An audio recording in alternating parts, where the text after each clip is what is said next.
one of many conversations as we get this project up and going. He has been a pioneer, a frontiersman of the low country sports scene. His name is Justin Jarrett, the founder of Low Country, LowcoSports.com, and he joins us on Low Country Chronicle today. How are you, sir? Hey, I'm doing well, man. It's great to see you back in Bluffton. We go way back to the old newspaper wars of Bluffton in the mid 2000s. Friendly competition. Not well, you're not always so friendly from the packet and Bluffton today, but definitely respected competition between the two of us. No doubt. You pushed me and you did amazing coverage for them back then, and you went on to USCB, did great things for them, and now uh, you've got LowcoSports.com, and you just killing it with what you're doing, slaying it with Loco Sports. So congratulations on everything. We'll talk a little bit more about Loco later, but really, it's been a pleasure to watch this thing grow for you. Yeah, it's been really rewarding. I mean, it was obviously a leap of faith in a big way. It was something I had thought about for a long time, but had not really developed the idea that far. And when the time came, I knew it was the right time. That the packet had laid off the last sports writer, and I knew someone had to fill that void that was already pretty deep. It had fallen off a long way from our days when we had two beat writers in town at football practice. It was not like that anymore. Can you Um, it, believe it? How the change, like, I would have thought as that's what's blown my mind. And I obviously media's under a huge transformation right now, but it blows my mind that we had two papers back then, and things have grown so much. And there's no more Bluffton today in terms of a daily. They're a shell of what they were. There's no, I mean, all the sports coverage from the pack is being done from upstate, isn't it?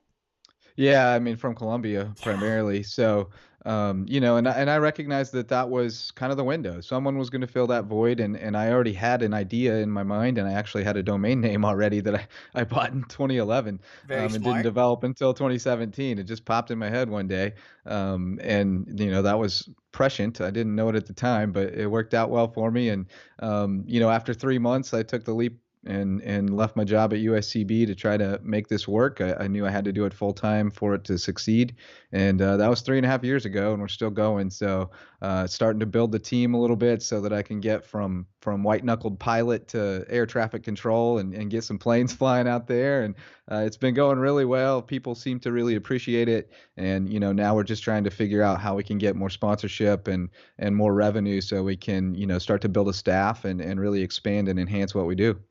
I mean, it's the professionalism is what, and it's not a shock knowing you, but the professionalism is what really strikes me. And again, we can talk a little bit more about it later, but from the logo right on through, it's really good stuff. So uh, this has been a really rough few weeks Yeah, yeah. from what happened at Bluffton High with the post, right on through what's happened with DJ Fields. You covered all of these athletes very closely. What has it been like in terms of just seeing um, this sort of thing happening in our backyard? I mean, it's devastating. Nothing less than that. I mean, like you said, I covered all three of the kids in the car that was shot at, and two of the kids who were in the car that did the shooting allegedly.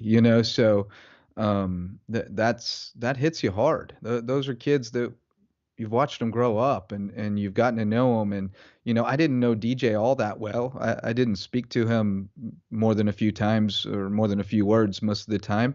But I saw him all the time and said, "Hey, how you doing, man?" And he always had a smile and nod or a fist bump or something. And Kylan I know exceptionally well. EJ, I really only know from just watching him play basketball, but I remember texting Coach Two early in the season and saying, "Hey, the Graham kid's going to be a stud." Yeah. I was really excited after watching him play one time. So, um, it hit me really hard, and I was on my way to Charleston to coach my little 10U baseball team for the weekend when I started getting texts, and I was really fortunate to be able to coach baseball that weekend and kind of distract myself and I thought about it the whole weekend, but at least I had times where I could kind of detach from it. And then Monday came and it was like a flood, man. I was pretty useless Yeah. for about a week. It was everything I could do just to get through the tasks I needed to get through in the day, and my brain was just fried, and it hasn't come back all the way, I don't think, because you still scroll through Facebook and you see Miss Kima's posts Yep. and Dwan Senior's posts, and it just reminds you every day that of the loss they're dealing with and how much more exponential it is than what we're dealing with. And we tried to be a part of the solution at all times. I mean, when I'm hurting, I my first instinct is to help and try to be one of those helpers that you look for in tough times. And so, we got I mean, I tried to use my contacts wherever I could behind the scenes and put people in touch with people. But, the big thing we did was the One Lowco t-shirts, which this is the prototype that my wife actually ordered for me last summer after I designed the logo, after getting out in the streets, in Bluffton, believe it or not, with some of those same student athletes that I've covered. And that went really well. We sold a little over 120 shirts, so we're going to be able to write a check for $1,200 to help the families. Um, I'd love to sell more, but it is what it is. There are lots of other ways to contribute, and I know that people are giving whatever they can in whatever way they can, and that has been the silver lining, if you Right. will, Yeah. is just the outpouring of support from the community, and not just the Bluffton community, but the whole Low Country community. Hilton Head High painting the rock green and black, May and River. I 55, mean, and May yeah. River doing the same thing, and Hilton Head Prep's now doing a fundraiser. Like it's been just incredible to see people rally, and I feel like it could be a galvanizing force in us, just kind of reflecting on the fact that we're all so intertwined here in this area. Yes. We saw it with the Hilton Head High basketball team too. Shane Brown's a Bluffton kid, but he went to Hilton Head High and came back to coach that team and took them farther than they've ever gone. And all of Bluffton was behind that cat. I'm telling you right now, it was awesome to see that. I hope I do hope though that we can get to what one of the things that struck me was the family member that got up at the vigil and was talking about uh, there's a better way. We've got to be better than this in terms of there some thoughts that some of this came mount the pressures mounted here on social media Yeah. and just a lot of discussion about there was a great speech there, very moving speech about just like we don't need to be puffing our chests out Right. on social media. Like that's not the way. Yeah, and for me, what it all boils down to is, I talk about this to my 7-year-old. Okay, you have choices throughout the day where you can choose kindness and happiness, or you can choose anger and spite, and you have dozens of them throughout the day. And when we choose kindness and happiness, everybody wins, man. And when we choose anger and spite, nobody does. We end up yelling at each other, fighting with each other, shooting each other. And I think at the end of the day, that's what it all boils down to, and all of our differences. We can choose to meet them with empathy and kindness and happiness and a collaborative spirit, or we can choose to meet them with anger and spite and a competitive spirit and continue to be divided. And for me, that's kind of what it boils down to. And I think I mean, like you said, there's the silver lining here is that we've seen the community come together, which is not a shock around here. It's one of the things that like when folks it's one of those intangibles that you can't explain to folks when you see all these posts on Ask and Answer or anywhere else about I'm moving to Bluffton or I'm moving to I'm like tell me why I should move here. It's like, I can't tell you. Like, you come down and you experience it, and drink the Kool-Aid for a weekend, and you will see it. And this, unfortunately, in rough times, uh, we hate the rough times. We hate the soul crushing times, but at the same time, just seeing such spirit come through here, and a lot of that has been in just in the fundraising efforts, and like yours, and so many others, and just the stuff that the family. I'm going to put up a graphic just from the information you put on Loco Sports, just in how to support the families, because you know you know the deal. When funerals happen, um, everybody is supportive and bringing meals, and then it goes away, and then Yeah. the families are left to just deal with the grief and the ongoing emptiness, Yeah. and so I think it's amazing what's being done in terms of just helping to cover medical expenses, helping to cover scholarship funds, funerals. Mental health. Yeah, I've seen, yeah, several people mention, and it's been really, good to see that people are acknowledging that, EJ and Kylan are going to have some serious yes. mental health issues to get through, and we need to recognize that. We need to support them in that, and that's going to be I mean, it's costly. huge, That's huge survivor guilt, and you hate to put it absolutely. that way, but I mean, I mean, you saw Kyle, and I mean, it's like I saw Kylan just the other night at the soccer game, and it was great to see him, and he actually had a smile on his face and was hanging with his buddies and laughing, and man, it was awesome to see. But I also walked away and thought, when he goes home, he gets in bed, it's going to be different for a long time, and it broke my heart, but I was really happy to see him and see him in good spirits, and to find out that he's still planning to go to Limestone and play football. yes. I was really happy to hear that because, I just wasn't sure after a traumatic event like that, what he would decide to do right away. But I was really happy to hear that because I think that's a great opportunity for him. I think he's going to do really well there. And as you said with the mental health, it's so good to see that we've got everybody talking, and hopefully they keep, especially Kylan and EJ talking, and because um, you know we've all had loss in our life. I had a very traumatic loss my senior year of college. A very close friend died in a very stupid accident, and I this was 95. We didn't talk about things as much as we're talking now, and Yeah. it crippled me. It crippled me for a year and a half, and thankfully I had a lot of support at Fordham, and a lot of support from family and friends. But um, you know, we've got to. The more you talk about it, the more you can turn the grief into uh, happy memories, and getting away from the the trauma.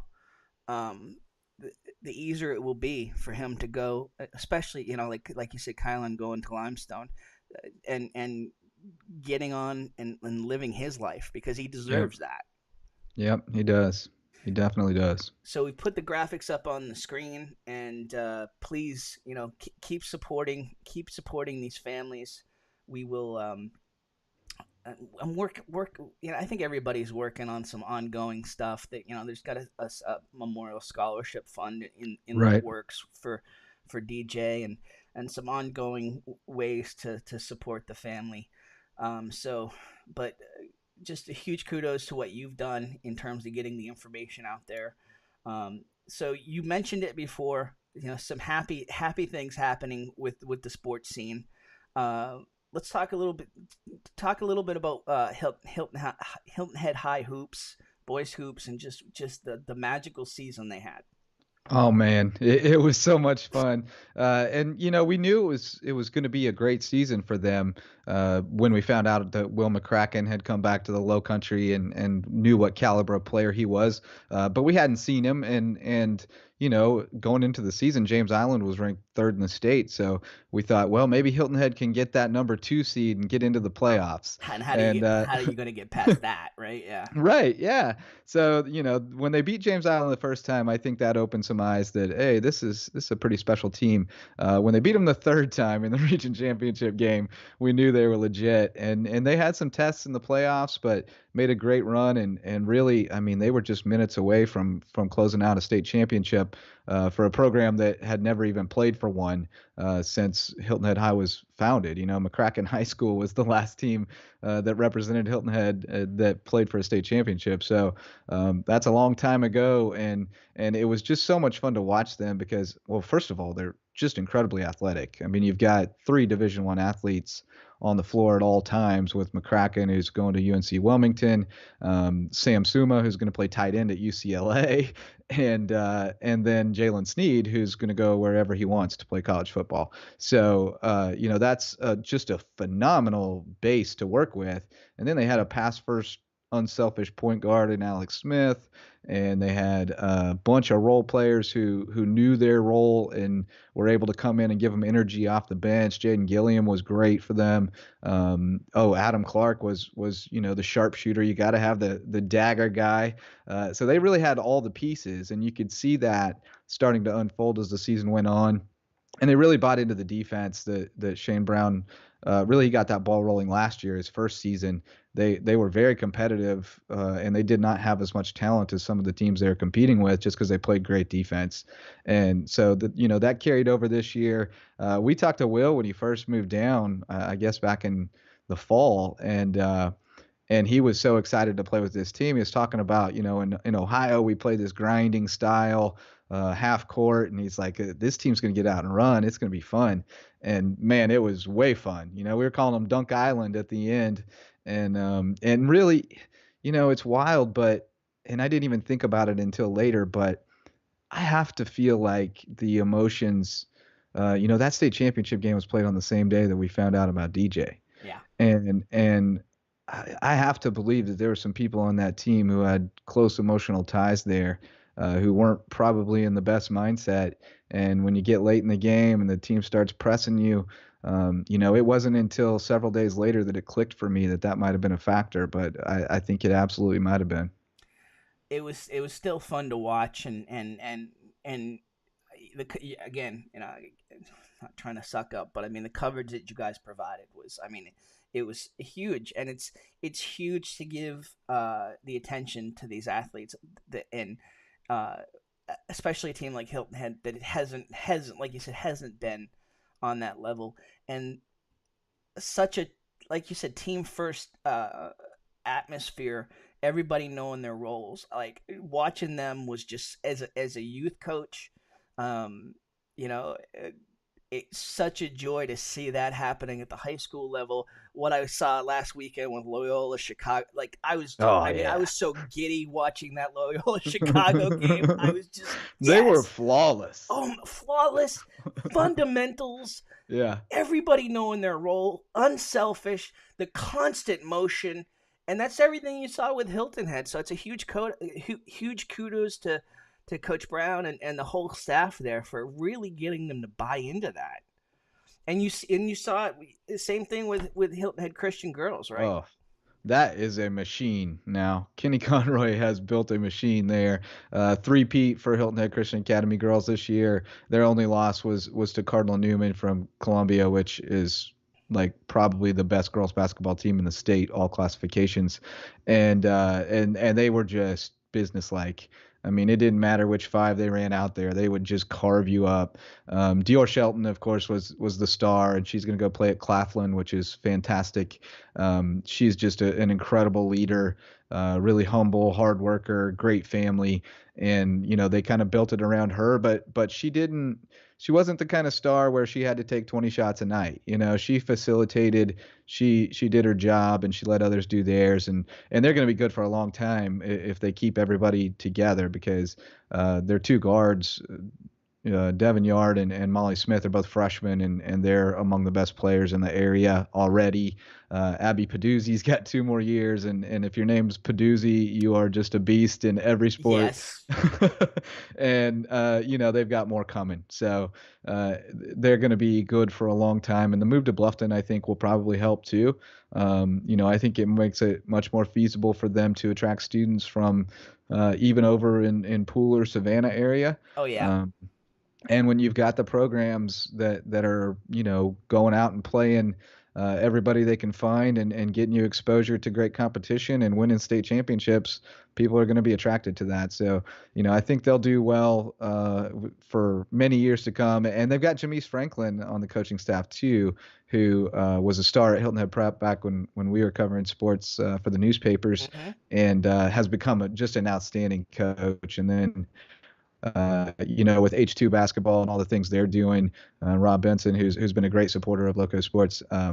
You know, I just think the girls hoops in the Low Country in particular is just going to be ridiculous for a few years because all the best players this year were eighth graders, freshmen, and sophomores. And I'm not saying that he's just like one of the things that has struck me about H2 is just the focus on girls hoops. Yeah, and I mean, that's the kind of boys how it hoops are very started. strong, but he's seems like he's equally focused on building the girls hoops too. Yeah, and that goes back to Sean Rochester and what he started to build, and he was really collaborative with Jermaine Bigham and Reggie Jones and the other girls coaches in the area, and Lonnie Roberts, and I think that really helped. Is just that they got in there in the summer and beat each other up. Played summer league, and that really helped elevate girls hoops and start developing the younger age groups. And then Rob. His daughter plays for the Coastal Homeschool team, so he's had a vested interest in kind of elevating the girls basketball in the area, and his heart for it is incredible. I mean, he is really dedicated to developing these kids and getting them onto scholarships. That is the primary mission, and they're doing a great job of it. And they're going to get all these kids recruited. It's really great what they're doing. And now that they brought in Nick Field over at Buford Academy, and he's kind of heading up the boys side of things along with Rod Myers. So Rod Myers is an assistant at Bluffton. So what I love there is you've got all these threads that The go through all the integration, different yeah. schools in the area, and they recognize that a rising tide raises all ships, Yep. right? So when we get better and we play each other, we get better. But when we're mediocre and we all play each other and the best team comes out and loses in the first round of the playoffs, Nobody, yeah. that's not the way. So we all got to get better for anybody to get better, and they recognize that, and they've done a great job of developing the kids in the off season, giving them opportunities to work out and run and get out and play AAU. And I just think we're going to continue to see the benefits of it for a long time. I think it's a great point you made about Hilton Head Christian Academy and just the move to Bluffton. And it's funny, I live right next door to Matt Smith in Shell Hall, and it's certainly been easier for him. I mean, I saw them towards the end of the Hilton Head getting up at 6:30 every morning, and now he can he Just can roll just across the roll street. out of bed and go across go across Bluffton Parkway essentially. So it Yeah, is. I It's can't wait till they get all their fields completed over there. The baseball I know, right? complex looks like it's going to be great, and it's going to be really neat on Friday nights. They may have to schedule opposite each other, Bluffton and Hilton Head Christian, because I don't know what you're going to do about parking if you Oh got two yeah. games going on at the same time, and then the It'd be people like a coming out of golf. there. It'd be like a golf tournament, honestly. Like you hear the roar from a tee Yeah, down down the fairway. You're like, what just happened? What did Tiger do? Now it's gonna be like you hear the yeah. roar from the stadium, like you know, 400 yards away. It's going to be great for us when they get to actually playing on campus, though, because then we send, one kid over there and get some highlights from about 6 games on a Right? spring night. Easy peasy. So let's pivot here to the upcoming Heritage and very cool. You've talked to him a lot. I've talked to him a few times here just in the last couple of months. Very cool to see what's going on with Bryson Nimmer. Oh man, it's amazing. Actually, you want to throw it way back? The first time I ever interviewed Bryson Nimmer, he was this little 8-year-old butterball Baseball or playing in the Bluffton Today Open tennis tournament. and I featured their family because like I was looking for a little vignette and I was like, well, look at this adorable family. They're all playing in this tennis tournament. And I went and talked to What do you play, Bryson like and mixed doubles sister and or what? Patsy and Tony. They all just played in their age division in the Bluffton same today tournament. Open. Wow.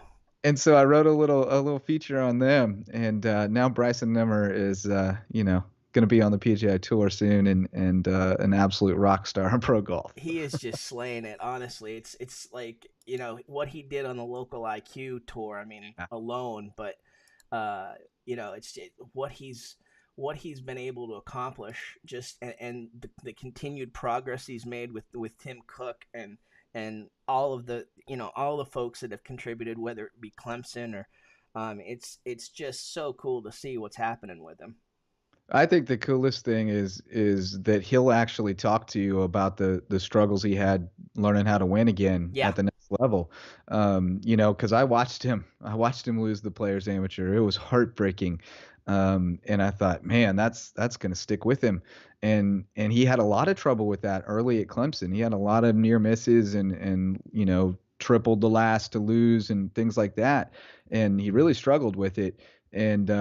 And he talked to me a lot. I actually have a feature on him in this next month's Hilton Head Monthly, where I talked to him a good bit about it, and he just talked about how he went back to really getting his processes and everything under control, so that he just had that muscle memory that you just keep doing the same thing every shot right to the end. You don't change it at all, and he was really able to internalize a lot of that stuff and overcome it. And then, of course, once he won, he won like three in a row his senior year at Clemson.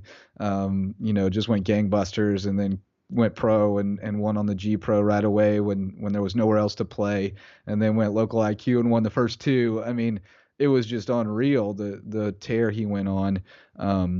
And now he's kind of in a weird spot, because he's the tours are still not entirely sorted out. McKinsey Tour is still kind of on hold and stuff. So he has to play a lot of Monday qualifiers, which is Yes. is not really his jam. He's a guy who likes to feel out the course for a round or two and then make a run and just stay in it and then try to win it on Sunday. And that doesn't work on Monday cues.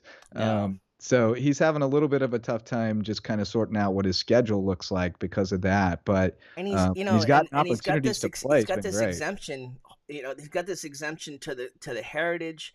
He's got this exemption that's kind of looming Right. that he got from the local IQ with the Canadian Open. But it's like, where's the Yeah. Canadian Open gonna be played now? Right. And so Right. it's uh yeah, and just the way that the qualifying has changed. Yeah. From going from Q school, it does provide a lot of gradual growth and development, but in terms of a guy looking to make that quick jump, like you said, those Monday cues are Oof. extremely difficult. His friend did it, and Jonathan Grizz. yes, Yeah, no, Grizz no, Monday no, queued. the guy that won the Houston, Oh yeah, yeah, yeah. I'm blanking on his name. But his friend from college golf, one of his best friends, won and then got status on the Yeah. PGA Tour from going from the Monday qualifier to Yeah. finishing, you know, and like slaying it on the weekend. So, Yeah. but I mean that's a long shot. Yeah. That's difficult. So it's interesting though to see this climb, and Yeah, yeah, and I think it's just starting, really. I yeah, mean, he's just really gotten started. He hasn't had a full normal season as no. a professional golfer yet. I guess he did on the McKinsey a couple years ago, but he's just kind of starting to hit his stride and But even hasn't been then, he able was to just come really. out of Clemson. Right, exactly. Yeah, coming straight out into the summer and playing. So he's still kind of getting his footing and figuring out what this pro golf thing's all about. So I think he's going to be dangerous. But you're right. The depth of pro golf right now is just ridiculous. Go look at the Corn Ferry Tour leaderboards, and you're like, holy cow! There's a bunch of guys who've won PGA Tour events on Yeah. here. Oh yeah. And it's like it's kind of like the baseball minor leagues now in the Yep. sense that like until you get to a certain level, it is. I mean, you're living on ramen noodles until you can get to a certain point, and that's a tough life. It's not for everyone. It cracks me up when people like Johnny Manziel say that they're going to become a pro golfer, because I just don't think people understand the grind that it is, and the dedication and discipline it takes to go pound balls for hours a day and work on your putting for hours a day. It's incredible how much work they in the put. most brutal mental sport there is. Yeah. I mean, Oh, that's what absolutely. just blows my mind. The grind of the most brutal mental sport, you know. Yeah. But it's incredibly exciting for Bryson to get a chance to play at the Heritage. That's a dream come true for every kid around here who plays golf. And he talked to me about the first time he saw a pro golfer was on the range at the Heritage. His dad took him out there, and they watched guys hit balls. And he was about 10 years old, he said, and he decided then that I want to play in this Heritage someday, and he's gonna do it, man. I mean, we knew he would, but still, the reality of it's gonna settle in a couple of weeks that he's gonna be teeing it up in the Heritage. Isn't it just crazy? And it makes us feel old, obviously. Very old. When you're talking about covering the kid as an 8 year old, and I remember covering him in Pals baseball, and Yeah. and then to see what's happening now, it's awesome. And by the way, uh to see him. I mean, he has a serious girlfriend. That they're Hmm. kind of they're taking next steps, moved in with each other, and taking next steps. I think they got a dog, and so taking those little steps. But I've coached Paige Sasko's child, right? you mentioned, I just can't even. I can't even like that. Like Paige Sasko is like one of the favorite athletes I've ever I covered. know. Period. And then like that you're coaching her child. I did about 3 years ago. That's crazy. And then Yeah, yeah. to see kids like like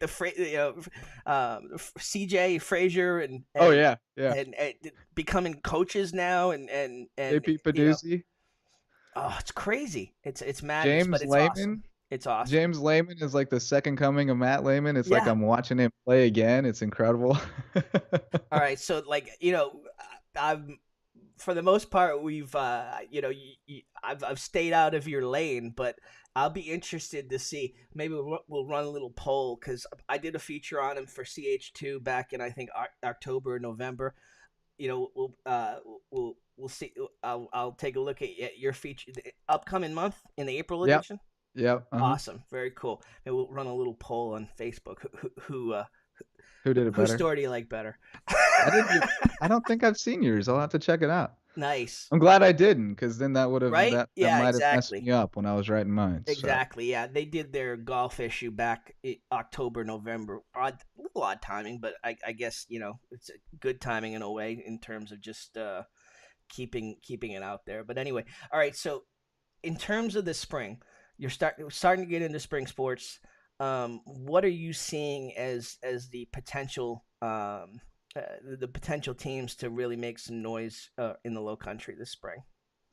yeah, it's really hard to tell with spring. There's just so much going on. It's hard to know what's going on around the rest of the state because we're just buried in it every day, drowning in recaps. But the local baseball region for the public schools looks really good. Hilton Head High is 4-0, but they haven't played May River, James Island, or Beaufort yet, which are all look like the top three teams other than them. So we'll see how that shakes out. But that region's strong. I think three teams are ranked in the top 10.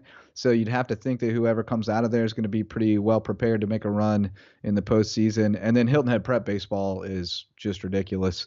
Now we'll see when they play the SCISA 3A competition because they're flexing into the 2A region to stay local and beating up on the local teams. But Chris Wells has an incredible program over there. They're going to be a factor in the playoffs. Softball, May River looks really good. I think that Colleton County may challenge them, but I think the Sharks look like they could make a run. The boys soccer region is outstanding as usual. May River and Hilton Head are both very good. John Paul II has former Bluffton coach Josh Fox now, and they look like they could be a contender in Skeeza, although the Charleston schools are always very strong, and as well as Columbia. Girls soccer, Hilton Head High is looking really strong. Haven't got to see them much yet, but they're cleaning up. Hilton Head Prep is outstanding. Got several D1 players on that team, including Shania Diaz is already committed to Vanderbilt. So they're legit. Basically an academy team for girls soccer as well as baseball. Lacrosse, May River boys. I don't know if they're a state title contender, but they're the best we've got. And then on the girls side, Hilton Head High is the strongest in the area. As far as golf, golf's always going to be good in the Lowco.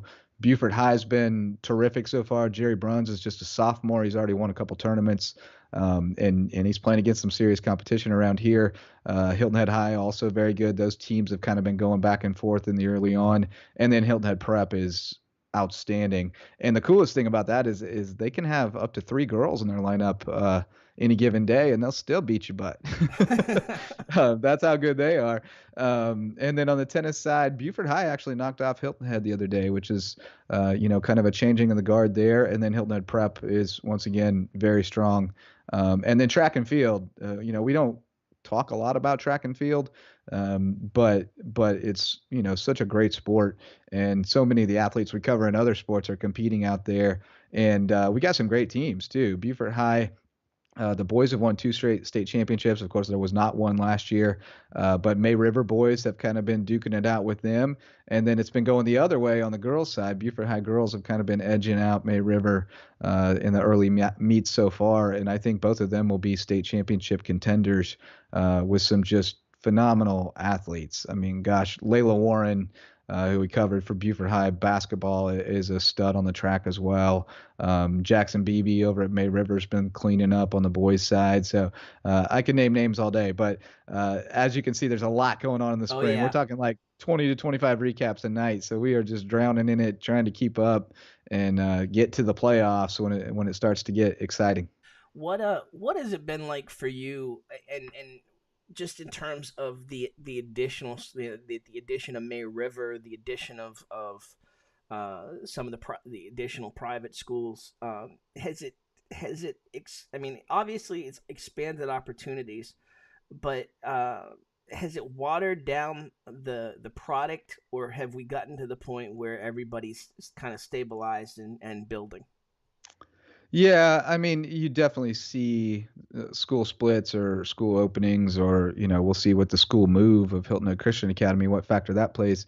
You definitely see that ripple for sure. When a school like May River opens, it's going to have a lasting impact on Bluffton High School. I mean, The huge concept of lasting third impact. Bluffton High School is just mind blowing. But it's inevitable, Yeah, right? I yeah, mean, we're busting at the seams. So I think the population growth kind of naturally levels that out over time. But certainly with that school opening, that set back a lot of Bluffton programs for several years. I mean, you just can't expect a program to be able to just keep going at the level it was. And football in particular, you can't take a state championship contender out of your school and yeah, create another team that becomes a state championship contender and not expect there to be problems on the other end. So, John Hop's still rebuilding that program at Bluffton, and it's going to take time. But the JV was, better than the varsity, which is what you want when you're rebuilding the program, is to know there's better days ahead. And they've got some great young talent. Jalen Linder is a star. Kamari Simmons is a star. So they've got some kids who are going to be good football players. Whether they have enough of them to win a lot of games in 4A, I don't know. But I also think we saw in the past month that there's a reason why I like to say that wins and losses are not the end all be all for high school coaches, because I don't care if he goes undefeated to the end of time. John Hop should be the football coach at Bluffton High yeah. School, and he showed us why the past few weeks. Absolutely. I mean, just to see what he's done Yeah, absolutely. In the wake of tragedy, it's been amazing. It's been inspirational for certain. All right, Yep. so talk a little bit about talk about let's end just talking a little bit about Loco Sports and what you've been building over there and how you've been building it. I mean, it's not just you. No, it's not, and I knew it couldn't be. It was at the start. Yep. It was for a long time, and it Yep. was a grind. But Brooke Simons was actually the first intern that I brought in. She's now a senior at Hilton Head High. And a couple springs ago, when I was underwater, I actually her mom reached out to me and said, "Hey, have you ever thought about having an intern?" And I was like, "Yeah, it's part of my plan. I just can't find any right now."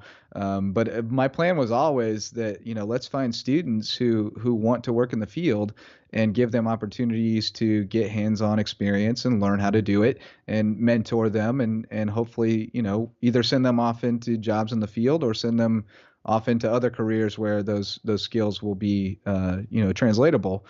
Because as you know, if you can go out and cover a sporting event, it's super chaotic. You don't know what's going to happen, unpredictable. You document it and you tell that story to somebody. Maybe go interview the coach after a tough loss. Like if you can do all those things, you can do anything in the world. It's It's a true. hard thing to do. Absolutely. Um, so it's a fun thing to do, but it's not easy.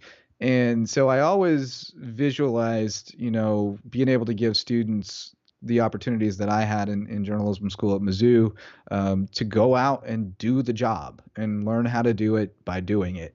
And Brooke was the first one who really kind of bought into it, and she was already signed up for the New York Times Summer Journalism Institute that summer. And she came and wrote a bunch of recaps for me, and it was not exciting stuff, but she took my feedback and she got better and better.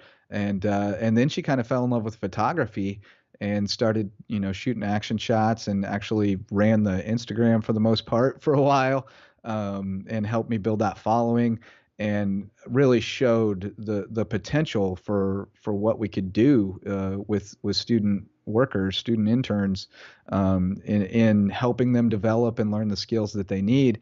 And Brooke actually, I hope she doesn't mind me saying, she was accepted into Syracuse Journalism School last week, which I don't know if that's the route she's going to go, but it's super rewarding to me. That's as good as it Absolutely. gets for broadcasting.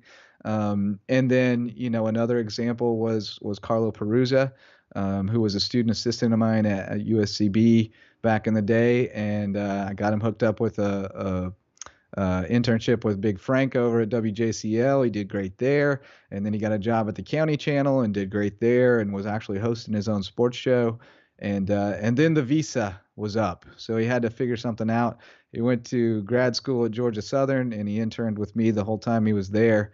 And any minute now, he should have the paperwork signed to be a full-time employee at WTOC. So That's that's fantastic. incredibly rewarding. And then I would be remiss if I didn't mention Wes Kerr, who has become my right hand man. And again, Sean Rochester connected the dots on this one. He put me and Wes in touch after Wes came home after graduating from Davidson. Said, this is an incredible young man. He wants to start a local sports podcast. I think you guys should talk. And Wes and I had coffee on maybe a Tuesday or a Thursday and recorded our first podcast the next week. And we've recorded one every week since, and up to five some weeks during football season. So, and now Wes is writing a ton and really has developed into an outstanding writer, is actually now writing paid pieces for Hilton Head Monthly, so Awesome. it's been so rewarding, and I hope to hire Wes full time. I mean, that is the goal, is to hire Wes full time, because he's just such a critical part of what we're doing, and he totally understands and buys into the philosophy, the mission, the vision, of this grassroots local sports journalism that celebrates our successes of our teams and athletes. I mean, that's the mission. It's so important Uh, what you're doing, Justin. It really is, and it's the goal of what we're doing here is to do it in a wider sense with news and entertainment and whatever. Um, but what you're doing with sports and the coverage that you're giving these kids is immeasurable, and it's also you're giving attention to the region that's traditionally been the the stepchild of South Yeah. Carolina high school A sports. and really that's the key to it, is that it people are hungry for it. They Oh want it. yeah. They need it, and we don't have it or didn't have it, because, I mean, the Savannah TV stations do a great job of covering the Low Country when they get over here, Well, there's but only so much time though. There's only so much time yeah, on I Big Frank's mean, newscast. You know. right, and there's only so much time for them to get over here. They Yep. can't be over here all the time. They have a lot of schools covering Savannah, and Charleston doesn't really come this way, not this far anyway. And so there just wasn't really anyone covering local sports. It was going to go by the wayside completely, and I saw that opportunity, but more than that, I saw the need. I was sitting out at USCB going, man, I couldn't even tell my coaches if there are any kids worth recruiting around here because I don't know what's going on. Right. And you couldn't find a schedule, or you just couldn't keep up with anything.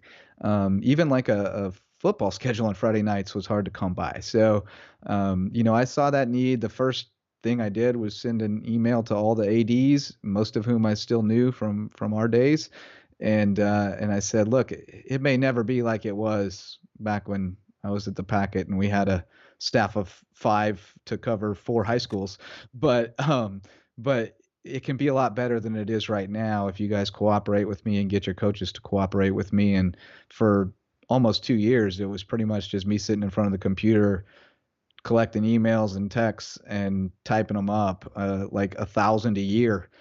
It was crazy. And I've reached a point where those low level writing tasks have become difficult to get motivated and excited about. Well, and But I've seen it from you over the last few months. I mean, you're seeing. I mean, you're doing some business training, and you're doing you're understanding that you need to get away from that stuff. right, You need to be think you need to free yourself up with the time to think of the bigger picture.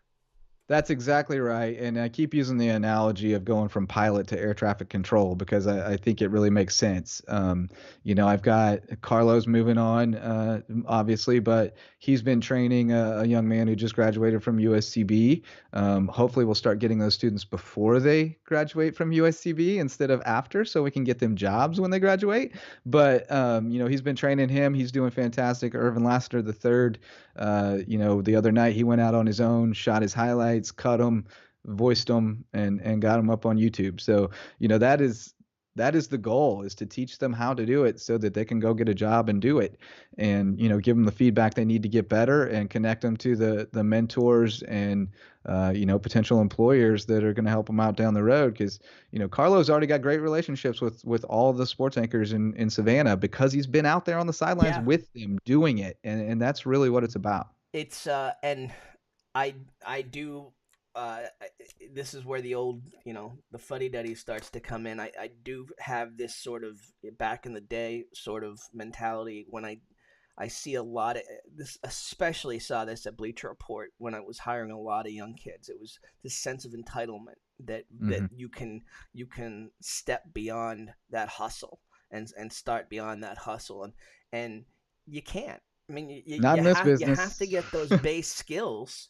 If you're really gonna make a name for yourself, and the only, like you said, the only way to get in front of those people that are hiring, and the only way to uh, lead to those opportunities, it's a numbers game. The more you're in front of these sort of people, the more they're seeing your work, the better opportunities you're gonna have. Absolutely, And and you you can providing learn that's from them. You amazing. can ask them questions. Hey, I just noticed you waved your hand in front of the camera. Why'd you do that? And they say, "Oh, that's how I mark my highlights." And you're like, "Oh, okay. Now I know how to mark my highlights." Yep. I mean, pay attention. You work among them. When I was at Mizzou, I covered the men's basketball beat for a season and traveled all over the country with Mike DeArmond from the Kansas City Star and Bill Coates from the St. Louis Post-Dispatch and Dave Matter from the Columbia Tribune, and we got to watch them work and see how they did it, and then go read their stuff and go, man, he wrote that a lot better than I did. I didn't Yeah. even think about writing it that way. And like that's the other thing that I tell these students is you do not understand how important it is to read everything you can read. Oh yeah. You know, when you find a writer you want to emulate, read everything they How'd they write. do it? How'd they set up their story? How are they uh, how are they changing things up day to day in making it fresh and telling new stories? And it's so important. My wife, Yeah. and I'm So sure your wife's the same way. My wife just gets on me all the time because I'll be sitting there just reading on my phone, reading, and it's like put it down. I'm sorry. I love, this is what I do. I love it. yeah. Yeah, there's way more to read than I have time to Oh read in a day gosh, and because then the I'm writing podcast. way Yeah, too don't even. much. Yeah, serious. It's Oh, the podcast. I can't keep up with all my podcasts anymore. It's just a lost cause. I have to pick and choose. um, what has it been like for you? In terms of transitioning a lot, and you've done it gradually, transitioning a lot from the print to doing more of these type of things and more of the podcast, the video type stuff.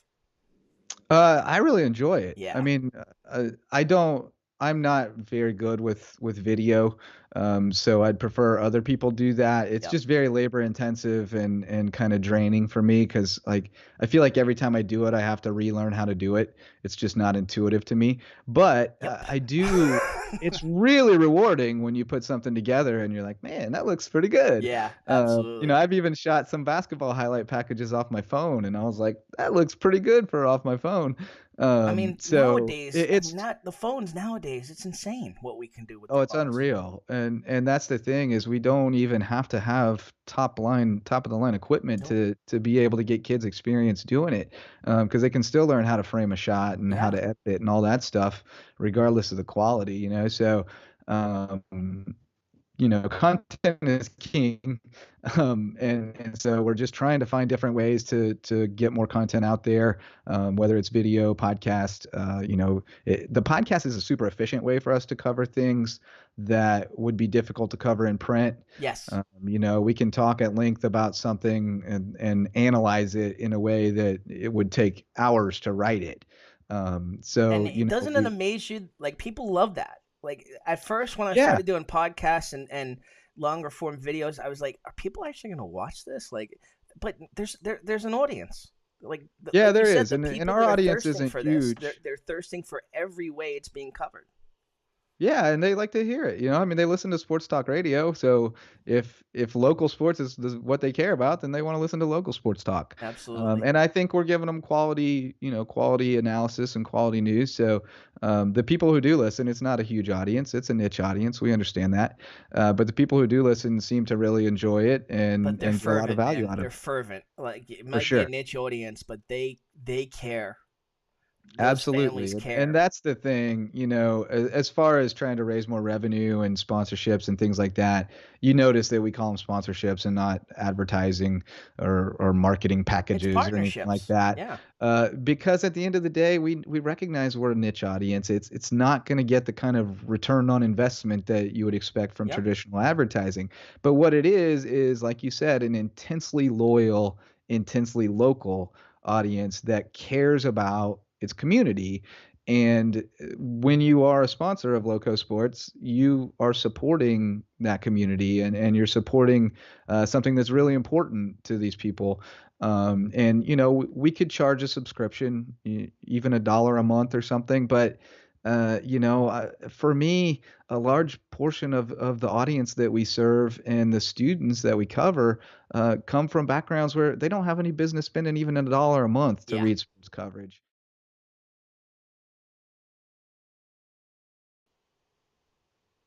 Hey, it's Tim Wood. Another edition of Low Clicks, and they had this leaderboard back then where you could see how many reads you had and views you had, um and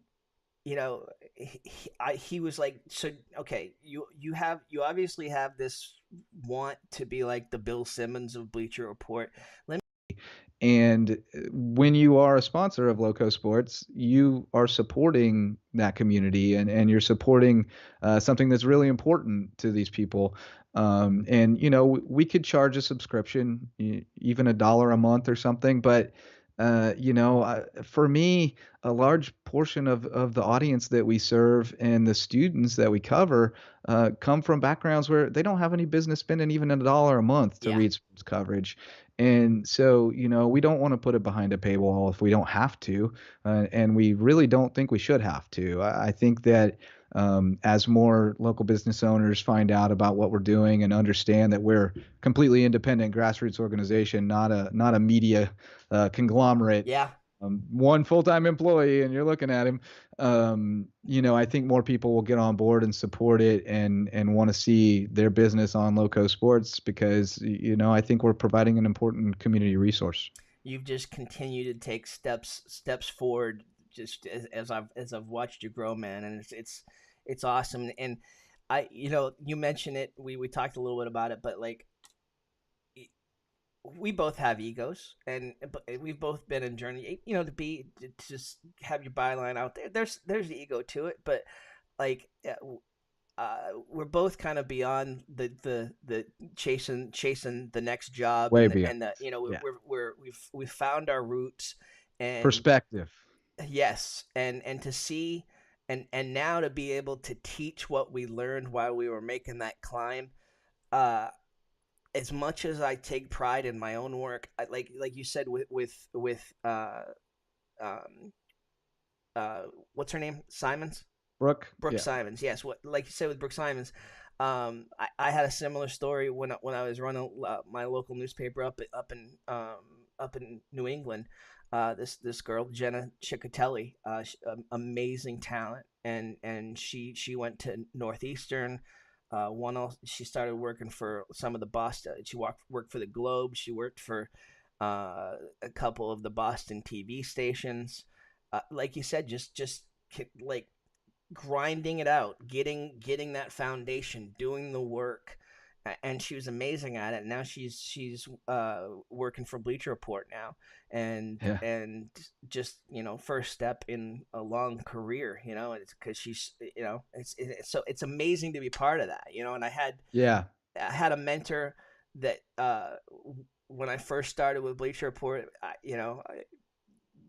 it was cool. It was like I was like chasing clicks, and they had this leaderboard back then where you could see how many reads you had and views you had, um and you know he was like, so okay, you obviously have this want to be like the Bill Simmons of Bleacher Report.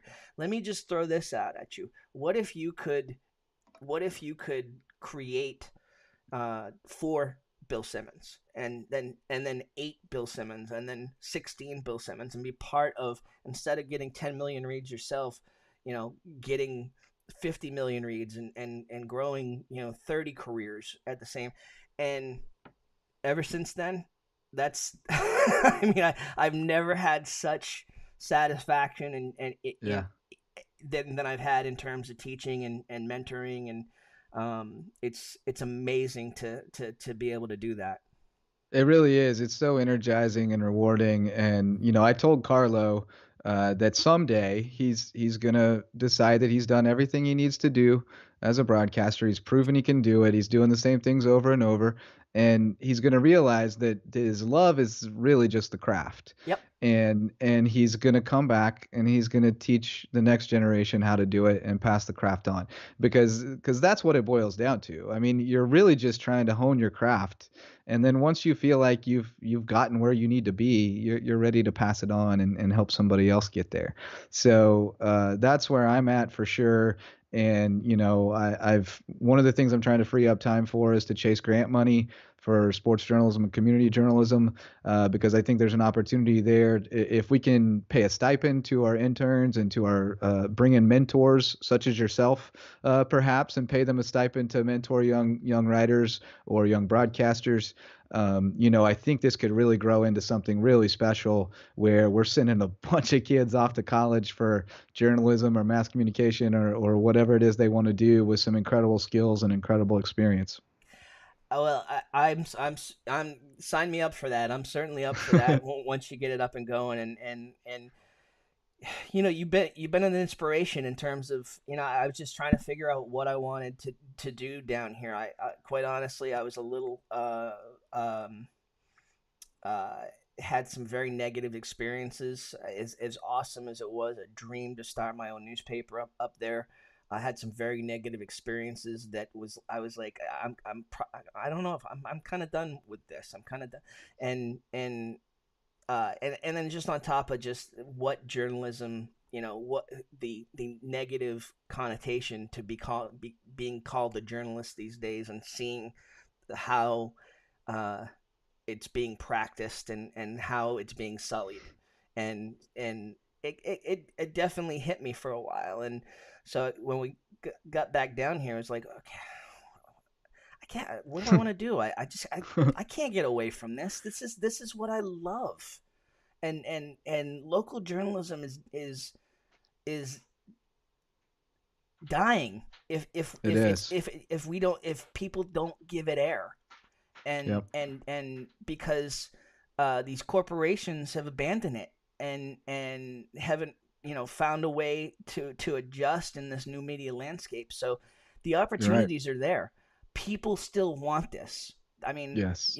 whether it be, uh, I mean, They need it. oh yeah, I mean, weekly newspapers are thriving because of it, Yeah. and these sort of things are thriving. Nonprofit news organizations are starting to thrive because they're filling those needs, and Hmm. filling those gaps, and so you've been an inspiration in terms of just it can be done. And I know it's been a grind for you. I know it's been a lot of days where you're like, what am I doing? Ugh, is anybody listening? Is anybody reading?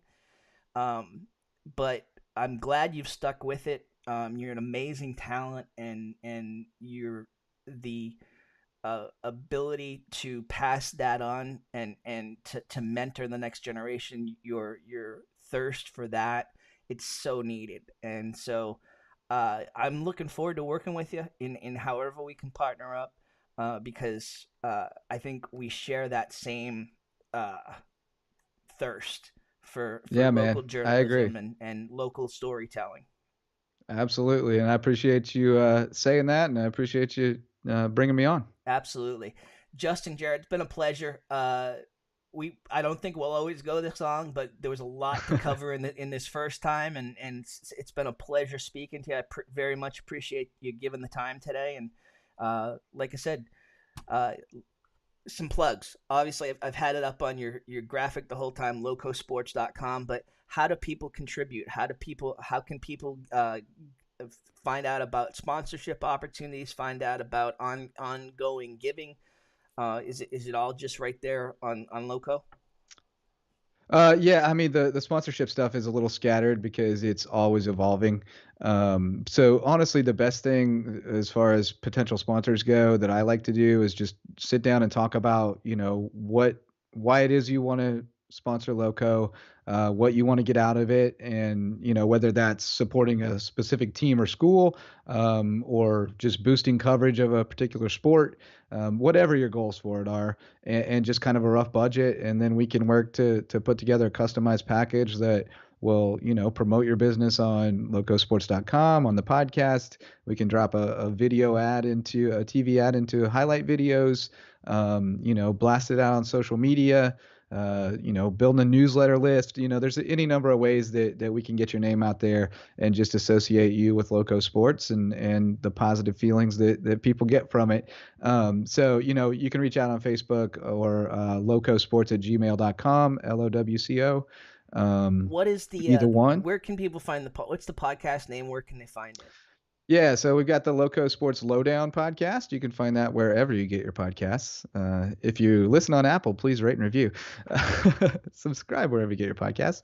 And then, we also have the Loco Hoops Report going during basketball season, and we may have some one-off episodes of that, just to kind of give an update on the AAU scene and those kinds of things. And then during football season, we were doing preview and recap episodes every week. So we've got some other podcast ideas out there, but right now we just don't have the bandwidth for it in the spring. But I think you will see more podcasts in the future for sure, because the Hoops Report was a big hit. And, again, you're taking a niche A lot of audience fun and to making do it too, I bet. even smaller. Oh, it was a blast. I miss it so much. I love talking with Rob and Nick every week, and do enjoy talking. Sorry about that. It's okay. Do enjoy talking to Wes every week still, but I miss the Hoops Report for sure. So, Loco Sports on everything: Facebook, Twitter, Instagram, YouTube. We've got a clubhouse, but we haven't delved into how to use that yet. So, I love it, but at the same time, like, it's just there's not enough in terms of a local thing. There's just not enough people on it yet. They're yeah, still too that's exclusive with it, but I absolutely love the concept. huge potential in our field. I Oh mean, yeah. to be able to do little live updates from the end of a game situation or something like that would be super cool. Like, tuning into a radio broadcast from the game. So, definitely there are ideas there. I'm full of ideas. I have way more ideas than I have time to execute them. Is why I need to Yep. get to air traffic control and get some more writers on board, and with sponsorships, that helps us potentially add staff and free me up for more development type stuff. And that's the goal, is to be able to really see the vision through and make it something special, and hopefully eventually cover the entire low country. Awesome. Well, like I said, congratulations on what the ideas you have executed thus far. Look forward to seeing what's next out of the brain of Justin Jarrett and his team over at LowcoSports.com. Check them out daily. Honestly, it's the amount of content from their team is just incredible. So check them out on Lowco Sports. I'm sorry, LowcoSports.com. Really appreciate you being with us, Justin, here on Low Country Chronicle. Anytime, man. I enjoyed it. Awesome.